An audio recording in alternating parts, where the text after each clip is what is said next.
Many of you have probably seen both of these memes, or at least that top meme of this rather angry-looking fellow from the 17th century, 18th century. That's actually a representation of Samuel Johnson, who is quite a towering figure in the English language. He's often attributed to creating and inventing the English dictionary, writing English words down. So he's sort of the pivot of our language. Here we have them, Mr. Shakespeare, who's really the birth of the English language, the modern version of it, and Jonson, who's the one who decides that the English language is actually worth recording. But more importantly than that, Jonson is one of Shakespeare's most famous critics. And by critics, I don't mean people who sit there and put him down and don't criticise me. It's not about that. It's a person who analysed his work and considered its value and its importance. And Jonson, more than anyone else, really decided that Shakespeare was possibly the greatest writer the English language ever had. And he is probably responsible, more than anyone else, for Shakespeare being central to our canon in terms of study. We're very lucky because I think he got it right. But nonetheless, it's a trick of history more than anything else as to why we study Shakespeare, other than studying, other Renaissance writers, Kit Marlowe and people like that. But Jonson sort of set the stage and said, "This is the man. He is profound, and he is worth reading, and he's worth repeating, and he's worth studying." Here are some other critics of Shakespeare that you really need to sort of think about and do some research on.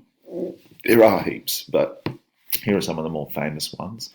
Outside of this area, you've got Samuel Taylor Coleridge, and you've got Wordsworth, and you've got all the other great writers. Any great writer has made a comment on Shakespeare, and therefore they're part of Shakespeare's critical canon.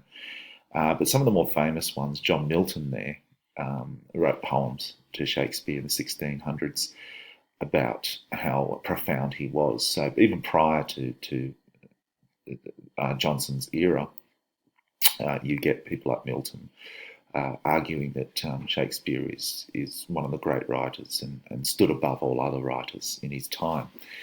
Peeps there, Sam Peeps, you may know Peeps from his diary, particularly his important information about the Great Fire of London in 1666. And of course, one of his most famous things is he saved a giant piece of cheese. He actually buried a big wheel of cheese in the ground when the fire came to protect it. It was so valuable, and it had such important value to Pepys that he famously did that. But he was not terribly enamoured by Shakespeare.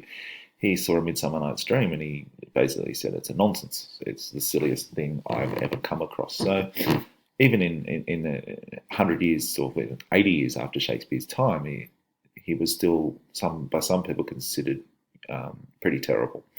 And also, we were pretty soon to hit that era of the Roundheads, and things like Shakespeare were soon to be banned. Down here, or actually over here, we've got Tolstoy. Tolstoy, not a fan at all. Tolstoy felt that Shakespeare was insipid, bloated, and therefore you would consider to be probably bourgeoisie. He felt that writing about royals and gods, and not the ordinary folk, was not worthy of great literature. However, we see that Shakespeare does have pastoral plays with ordinary people and characters like Bottom and so forth make appearances quite regularly. Ben Jonson, another early critic who revelled in Shakespeare and gave us an idea that he was someone to be studied and great prior to Jonson, Samuel Johnson, that is. Dryden, same thing, same era of Samuel Johnson and glorifying Shakespeare. Goethe, very similar again in many ways. But the most interesting one at the bottom here is Mercader de Assis.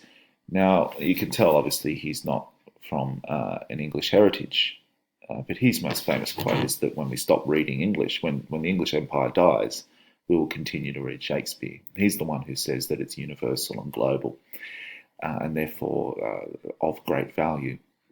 So studying Shakespeare means, at least in a critical sense means examining such people. So that's a start for you. I need you to go away and think about other critics or what these people have said. I mean, you can go onto a Wikipedia page, grab each one of these guys, and boom, you're there. But a little bit deeper than that would be good. And this is my video as the starting point. It's me just preventing you from that Wikipedia page. That's what I'm sort of doing right here, right now. Enjoy Module B.